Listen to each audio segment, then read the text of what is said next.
परमात्मने प्रणतक्लेशनाशाय गोविन्दाय नमो नमः। जगदादिमनादिमजं पुरुषं शरदं वरतुल्यं तनूं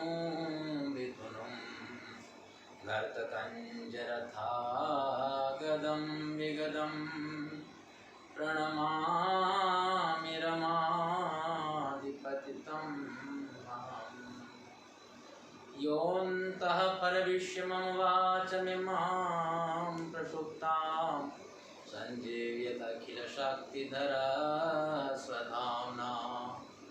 अन्याश्च हस्तचरण श्रवण त्वगादीन् प्राणान्नमो भगवते पुरुषाय तुभ्यम्। श्याम प्रेममयी राधा राधा प्रेममयो हरि। जीवने निधने नित्यं श्री राधा श्यामो गतिर्मम। एक बार सभी बोलिए श्री राम जय राम जय जय राम। श्री राम जय राम जय जय राम। श्री राम जय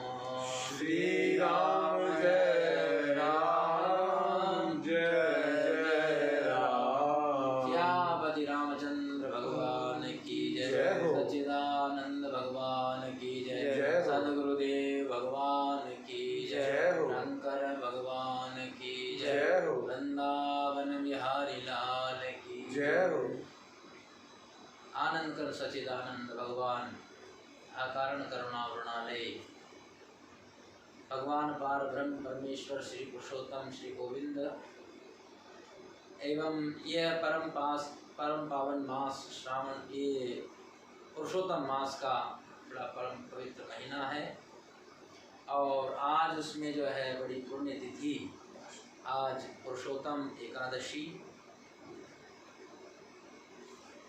ऐसे अवसर पर जो है भगवान का नाम संकीर्तन सत्संग आदि विशेष फलदायी होते हैं, पुण्यदायी होते हैं। अधिक मास में ऐसा कहते हैं कि अधिक से अधिक कर लाभा। अधिक मास में आपके जितने पुण्य होते हैं वो 10 गुना फलदायी सत्कर्म जो है वह होते हैं। इसमें किया गया जो भी सत्कर्म है, चाहे वह जाप है, पाठ है, जो भी सत्कर्म है वह 10 गुना ज़्यादा फलदायी। इस अधिक मास का इतना बड़ा महात्म्य है। पुरुषोत्तम मास महात्म्य के अंदर ऐसा वर्णन आता है, भगवान श्री कृष्ण ने इस मास को अपने बराबर की संज्ञा दी। ऐसा कहा कि ये जो महीना है इसमें वह सब गुण हैं जो भगवान के अंदर है। ये आपको परम सुखी करने वाला, परम आनंद देने वाला और समस्त पाप ताप संताप सबको दूर करने वाला है। इसलिए इस मास में अधिक से अधिक सत्कर्म आप लोग करना चाहिए। और एकादशी है, और एकादशी का अर्थ है 11। हमारे भीतर जो हमारी 11 इंद्रियां हैं, 5 कर्मेंद्रियां हैं और 5 ज्ञानेंद्रियां हैं, और एकादश जो ये हमारी मन रूपी 11 इंद्रियां हैं। एकादशी में ध्यान रखने वाली बात ये है कि हमारी इंद्रियां वह सब भगवान की सेवा में लग जाए, परमात्मा की सेवा में लगे। मानो आँख जो है वह हमारी दर्शन करें। तो इन्हीं नेत्रों के द्वारा पाप भी हमारे भीतर प्रवेश करता है, विकार देखने से पाप प्रवेश करता है, और इन्हीं नेत्रों से हरि का दर्शन करने से भगवान भीतर हृदय विराजमान होते हैं। इसीलिए महापुरुष लोग कहते हैं, मीराबाई जी ने ऐसा कहा है कि भगवान आप जो है मेरे नैनों में वास करिए, नैनों में कहा कि मेरे नैनन बसौ नंदलाल, मेरे नैनन बसौ नंदलाल, मोहनी मूर्ति सांवरी सूरत नैना बने विशाल, मेरे नैनन बसो नंदलाल, अदर सुधारस मुरली राजत उर बेजंती माल, मेरे नैनन बसो नंदलाल, क्षुद्र गटिका कटित शोभित बनत भक्ति रसाल, मेरे नैनन बसो नंदलाल। भगवान हमारे आप जो है नैनों में बैठे। बोले नैनों में बैठने से क्या होगा? इन्हें नैनों में से जो है भगवान विकार हमारे प्रवेश हो जाते हैं। भगवान बैठे होंगे तो विकार प्रवेश नहीं होंगे और विकारों को आने का रास्ता नहीं मिलेगा। जहाँ राम ता काम नहीं, जहाँ भगवान विराजमान हो जाते हैं वहाँ पर ये विकार आ नहीं सकते, तो इन विकारों का आने का रास्ता बंद हो जाएगा। भगवान को भीतर विकारों को रोकना है तो भगवान को उसमें सेवा में, अपनी इंद्रियों को भगवान की सेवा में लगाए। तो नेत्रों के द्वारा भगवान का हरि का दर्शन करिए और कानों के द्वारा भगवान का हमारे को हरि कथा श्रवण करने का अवसर मिले। इन कानों से भगवान की कथा सुने। क्या है कि ये हमारी जो इंद्रियां है बहिर्मुखी है, बाहर की तरफ यह लगे, बाहर के विषयों का आस्वादन करने में इनको ज़्यादा रस मिलता है। तो अपनी इंद्रियों को भगवत सेवा में लगा। तो कान की सेवा क्या है? कान हमारे भगवान की कथा का श्रवण करें, दूसरों की निंदा श्रवण करेंगे, दूसरों के संसार की चर्चा का श्रवण करेंगे तो संसार की तरफ हमारा मन भागेगा। और यही इंद्रिय कानों को द्वारा हम हरि कथा श्रवण करेंगे तो भगवान हमारे हृदय में आ जाए। कितनी अच्छी बात है। भगवान की कथा अपने कानों के द्वारा श्रवण करें। देखो ये अपनी वाणी के 4 दोष होते हैं, निंदा, झूठ, कठोरता, वाक चाली, अत्याचार, वाणी के दोष होते हैं। इस वाणी के द्वारा निंदा होती है और इसी वाणी के द्वारा ही जो है झूठ कहा जाता है। निंदा, झूठ, कठोरता, कठोर वचन भी इस वाणी के द्वारा होती है और व्यर्थ भी इस वाणी के द्वारा बोला जाता है। इसीलिए कहीं हमारे कानों में किसी की निंदा तो नहीं सुनाई पड़ रही, सावधान हो जा। तो इन्हीं के द्वारा हमें भगवान की कथा सुनने को मिले, भगवान के गुणों का वर्णन सुनने को मिले। इसी तरह से आपने जो है जीवा को वह भगवान में सेवा में लगा। इस जीवा का जो है 2 काम है। ये जीवा जो है रसास्वादन भी करती है और ये जीवा जो है बोलती भी। तो रसास्वादन करती है तो इसको रस जो है भगवान की के प्रसाद का रस, देखो जो भगवान को भोग लगे वही हमें पाना चाहिए और जो जिस चीज़ का भगवान को भोग नहीं लगता वो हमें नहीं पाना चाहिए। यही निर्णय है, ये प्रमाण है कि कई लोग कहते हैं कि हमें क्या खाना है क्या नहीं खाना है। तो भगवान को जिस चीज़ का भोग लगता है वही हमें पाना चाहिए। भगवान को भोग न लगाया जाए वह चीज़ स्वयं ही ना हो। और इसका ऐसा अर्थ नहीं करना कि जो हम पाए वह भगवान को भोग लगा लें। भगवान रामचरितमानस में गोस्वामी जी कहते हैं तुम ही निवेदित भोजन करई, आपको निवेदित करने के बाद में, आपको भोजन भोग लगाने के बाद में हम पाए। तो कहीं जो है दुराग्रही लोग जो है वह इस ऐसा अर्थ कर लेते हैं कि वो कह देते हैं कि भाई हमें तो जो है हम जो भोग लगाना था हम कुछ भी पाए वह भोग लगाएं। तो ऐसा गलत आहार का भोग थोड़ी लग जाएगा भगवान।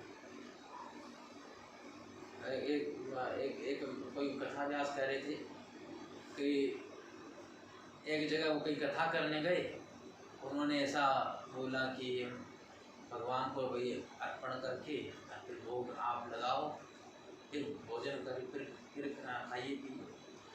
तो उन्होंने कहा कि बोले आपने जब कुछ लोग लड़के थे उन्होंने कहा कि आपने बड़ा अच्छा कह दिया, हमारी बड़ी सुविधा हो गई।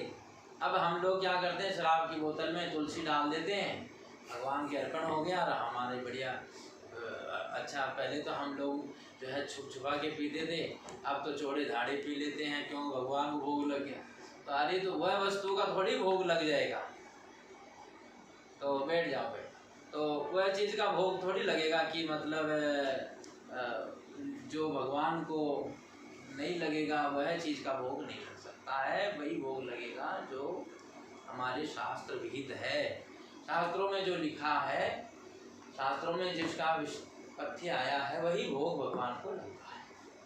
तो उसको भी जो है बड़े आनंद से, बड़े स्वच्छता के साथ में और बड़ी पवित्रता के साथ में, श्रद्धा के साथ में बनाए और बना करके भगवान को भोग लगाए। भगवान को जब भोग लग जाए उसको आप खाइए तो बुद्धि शुद्ध करेगी। इसलिए भगवद गीता में कहा है कि प्रसादे सर्व दुखा नाम हानि रस्यो बजायते प्रसन्न चेतो यासु बुद्धि प्रतिष्ठते। प्रसाद के दो अर्थ हैं। एक प्रसाद का अर्थ है जो आप भगवान को भोग लगाते हो, प्रसाद है ना, भावार्थ रूप से तत्वार्थ रूप से दोनों एक ही अर्थ होंगे। और एक प्रसाद का अर्थ है अंतःकरण की प्रसन्नता।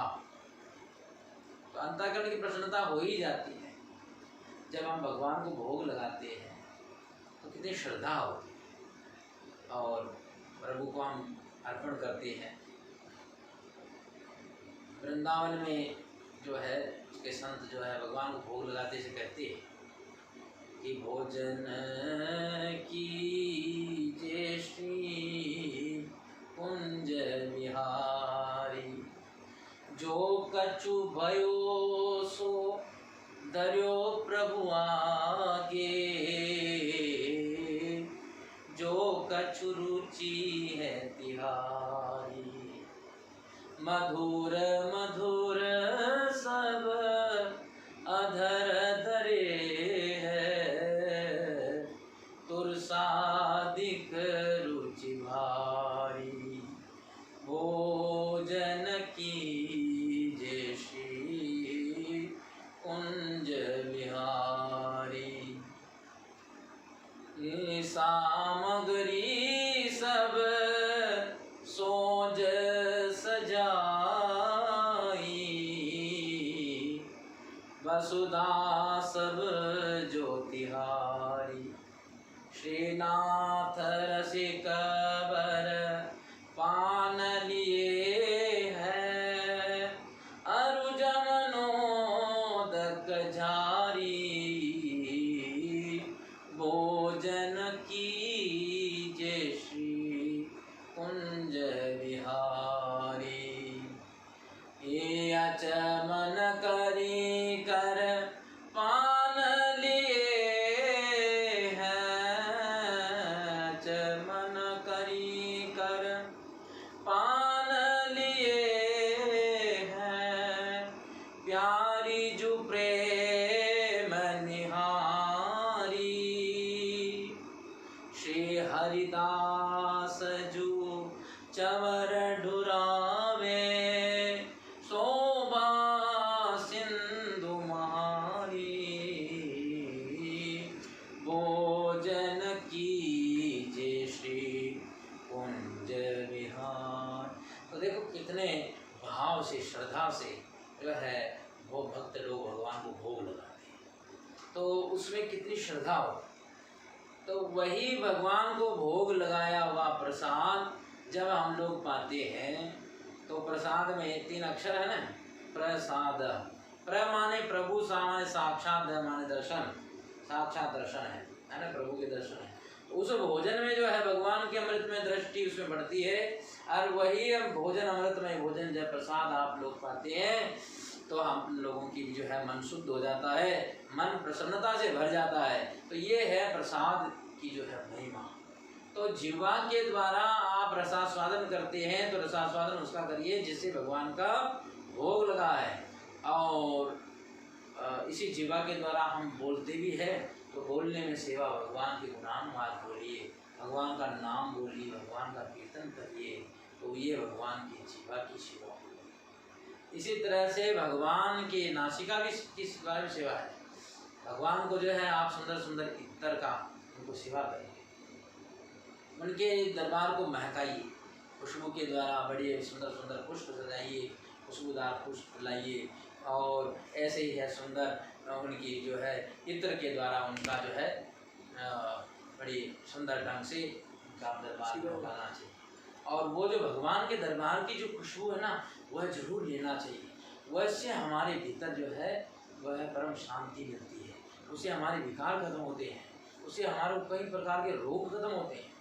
भगवान के दरबार की जो है ऐसी परम पवित्र। और इसी तरह से जो है आप अपने पाँवों के द्वारा भी भगवान की पाँवों द्वारा भी उनकी सेवा में आप उपयोग ला सकते हैं।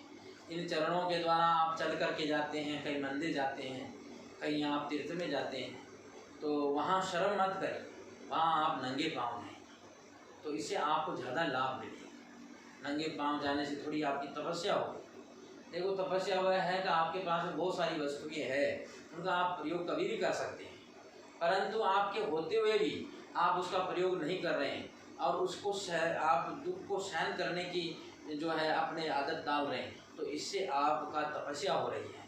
आपके आने वाले जीवन में जो कष्ट है वो टल जाएंगे, वह संकट दूर हो जाएंगे। क्यों? आपने कष्ट सहन कर लिया है, अपनी मर्जी से कष्ट सहन कर लिया तो बड़े बड़े संकट टल जाए। तो इस तरह से पाँवों के द्वारा, हाथों के द्वारा सेवा करिए। हाथों की सेवा ऐसे है कि इनके द्वारा जो है आप दूसरों की सेवा करिए। ये हाथ जो है इनसे आप दूसरों की सेवा करने में उपयोग करें। अपने लिए तो हर कोई करता है, अपने लिए कर लिया कोई बड़ा ही नहीं है, अपने लिए आपने बढ़िया सेवा कर रहे हैं, अपने लिए कार्य कर रहे हैं, हाथों से उपयोग कर रहे हैं, परंतु इन्हीं हाथों के द्वारा जब दूसरों की सेवा होती है तो यह है इसका कार्य हो गया। इसी तरह हमारे जो है प्रत्येक इंद्रियां हैं वह भगवान सेवा में, भगवान में लग जाएं। और सबसे जो बड़ी इंद्री है वह क्या है? वह है हमारा मन, वह हमारा मन है। तो इस मन के द्वारा प्रभु का चिंतन हो गए, उन्हीं के द्वारा उसी में रमण करें, बार बार भगवान का हम स्मरण करें। ऐसे स्मरण मात्रेण जन्म हमारा जो है बड़े से बड़े जन्म मरण के जो बंधन है वह सब खत्म हो जाते। कैसे? जब हम मन के द्वारा उनका स्मरण करते हैं, बार बार उनका स्मरण करना चाहिए। तो ऐसा स्मरण हमारा हो। आज एकादशी है, पुरुषोत्तम एकादशी है, तो एकादशी का मतलब केवल मात्र भूखे रहना ही नहीं है। एकादशी का अर्थ ये है कि हमारी एकादश इंद्रियां जो है वह भगवान की सेवा में लग रही है कि नहीं लग रही है, उसको ज़्यादा से ज़्यादा उनकी सेवा में लगाओ। यही हमारा एकादशी का बड़ा सुंदर महात्म्य है।